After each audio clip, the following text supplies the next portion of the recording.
이번 시간엔 재판에서 가장 중요한 서면 중에 하나인 청구 취지 및 청구 원인 변경 신청서에 관해서 알려드리려고 합니다. 민사소송이란 결국 한 문장을 얻기 위한 과정이다 라고 할 수 있는데요. 그 문장이 바로 판결문의 주문이죠. 그리고 이 주문은 재판장이 임의로 작성하는 것이 아니라 바로 소장에 기재하는 청구 취지, 그 문장을 옮겨놓는 구조로 되어 있죠. 따라서 청구 취지를 어떻게 쓰느냐, 그리고 소송 중에 어떻게 변경하느냐는 판결뿐만 아니라 강제 집행까지 연결되는 아주 중요한 문제라고 할 수 있습니다. 그래서 이 청구 취지 및 청구 원인 변경 신청서는 단순히 어떤 흠결이 있을 때 이를 보정하는 보정서 같은 종류의 서면이 아니라 판결의 주문을 다시 만드는 작업이다 라고 생각하셔도 좋겠습니다. 판결문에 적힌 주문은 그대로 집행 권한이 됩니다. 이런 집행 권한이 있어야지 상대방의 재산의 강제 집행을 통해서 자신의 권리를 실현할 수 있다.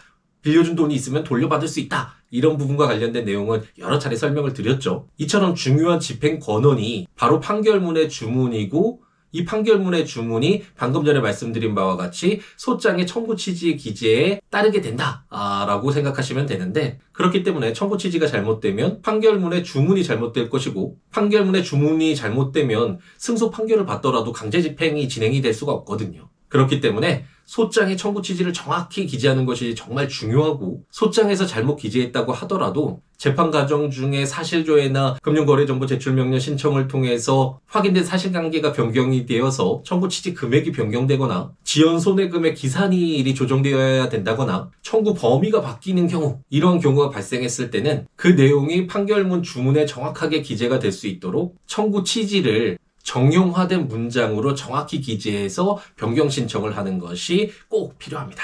방금 전에 말씀드린 바와 같이 청구 취지 변경은 판결문의 텍스트를 다시 만드는 행위라고 할 수 있고, 여기에서 불명확함이 있으면 집행 시에 문제가 바로 발생하기 때문에 기존 청구 취지와 대비해서 어떤 부분이 달라졌는지를 재판장이 한눈에 파악할 수 있도록 정확하게 작성하는 것이 중요하겠습니다. 많은 분들이 새로운 사실관계가 나오면 청구 원인을 변경해야 된다라고 생각하시는데, 청구 원인 변경 신청은 그럴 때 하는 것이 아닙니다. 단순히 사실관계가 다소 변경이 되었다, 이런 경우에 청구 원인 변경 신청을 하는 것이 아니라 소송물 자체에 변동이 일어날 때 청구 원인 변경을 신청하게 됩니다. 예를 들어서 본래 청구는 부당이득 반환 청구였는데 재판 중에 불법행위를 원인으로 한 손해배상 청구로 소송물이 바뀌는 경우, 하나의 청구만 있었는데 예비적으로 채무 불이행을 원인으로 하는 손해배상 청구를 추가하는 경우, 금액은 같은 청구 금액이지만 채무 불이행, 불법행위, 부당이득 등 그 법적 평가가 전환되는 경우, 소송물 자체가 변경되는 경우이기 때문에 청구 원인 변경 신청을 하게 되죠.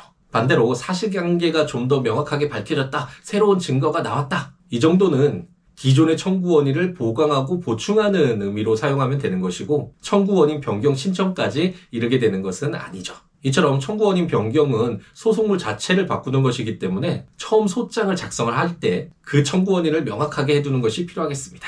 소송물의 동일성이 유지되지 않으면 아예 별개의 소가 될 수 있기 때문이죠. 그럼 제가 재판 과정에서 직접 사용하는 청구 취지 변경 및 청구 원인 변경 신청서를 한번 볼까요? 제가 이 사건에서는 청구 취지만 변경을 했기 때문에 청구 취지 변경 신청이라고 제목을 적었는데, 정식 명칭은 청구 취지 변경 및 청구 원인 변경 신청서라고 생각하시면 되겠고, 최근에는 종이로 서면을 제출하는 것이 아니라 전자소송을 주로 이용해서 서면들을 제출하게 되는데, 전자소송에 청구 취지 변경 및 청구 원인 변경 신청이라고 되어 있기 때문에 그 부분을 클릭해서 들어가서 신청서를 작성하시면 되겠습니다. 이 사건은 과거 양육비와 관련된 사건이었는데요. 재판 과정 중에 이자 등을 덧붙이다 보니 양육비 금액이 달라져서 청구 취지를 변경해야 되는 그런 사안이었습니다. 이 신청서에서는 변경된 청구 취지를 바로 적었는데, 변경 전에 청구 취지를 먼저 적어주고 변경된 청구 취지를 이렇게 대조하면서 적어주는 것도 괜찮고요. 근데 방금 전에 말씀드렸듯이 전자소송을 이용할 경우에는 변경 전 청구 취지는 자동으로 입력이 되거든요. 그렇기 때문에 이제 앞으로 변경할 청구 취지만 기재를 해주면 될 것 같고, 이 사건에서는 청구 금액이 6,896만 6,021원으로 변경이 됐기 때문에 청구 취지를 변경했다라고 생각하시면 되겠고, 이 사건에서 청구 취지만 변경이 됐고 청구 원인은 변경되지 않았기 때문에 종전의 청구 원인을 원형합니다 라고 적어주면 충분하겠습니다. 다만 이 사건에서는 약간 덧붙여서 청구 취지 금액이 변경이 된 그 내역, 양육비 계상 내역을 별지로 첨부하겠다라는 간단한 추가 내용들을 기재를 해서 첨부 자료로 별주 양육비 계산 내역서를 덧붙여서 제출을 했네요. 앞서 언급한 바와 같이 재판 중에 소송물의 동일성이 깨지면 안 되기 때문에 처음 소장에서 주장한 청구 원인과 완전히 다른 기초사실을 주장하며 청구 취지 및 청구 원인 변경 신청서를 제출을 하면 법원이 변경을 불허할 수 있다는 점을 유의해야 합니다. 그리고 도입부에서 말씀드린 바와 같이 소장에 기재되는 청구 취지는 판결문의 주문에 기재가 되고 판결문의 주문이 강제 집행의 집행 권언으로 사용이 되기 때문에 이 점을 항상 염두에 두고 청구 취지를 그 형식에 맞게 정확하게 기재하는 것이 필요합니다. 사법연수원 시절에는 청구 취지에 쉼표 하나, 점 하나로도 점수가 매겨졌거든요. 잘못 사용되면 감점이 되곤 했는데 그 정도로 중요시 되는 내용이니까 소장의 청구 취지는 정말 집중해서 실수 없이 제대로 기재해야 된다라는 것을 거듭 말씀드려도 과함이 없는 것 같네요. 변호사가 선임되지 않은 사건에서 상대방이 자신이 임의로 만든 그런 문장으로 청구 취지를 작성해서 제출하는 경우를 보게 되는데 청구 취지가 정해진 틀에 따라서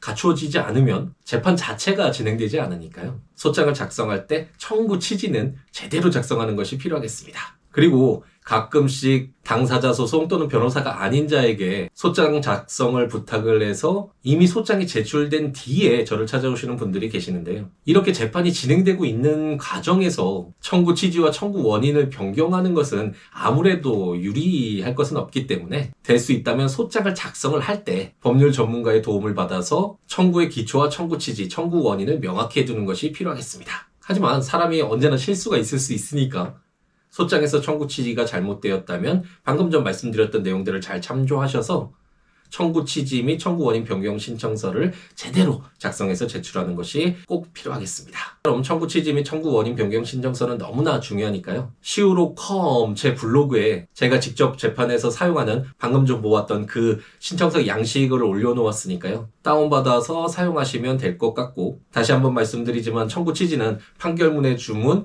집행 권어까지 이어지는 굉장히 중요한 내용이기 때문에 본인이 마음 가는 대로 쓰지 말고 요즘 인터넷에 많은 그 형식들이 나와 있으니까 그 정확한 문장을 기재하는 것이 중요하다는 점을 꼭 기억하면 좋을 것 같습니다.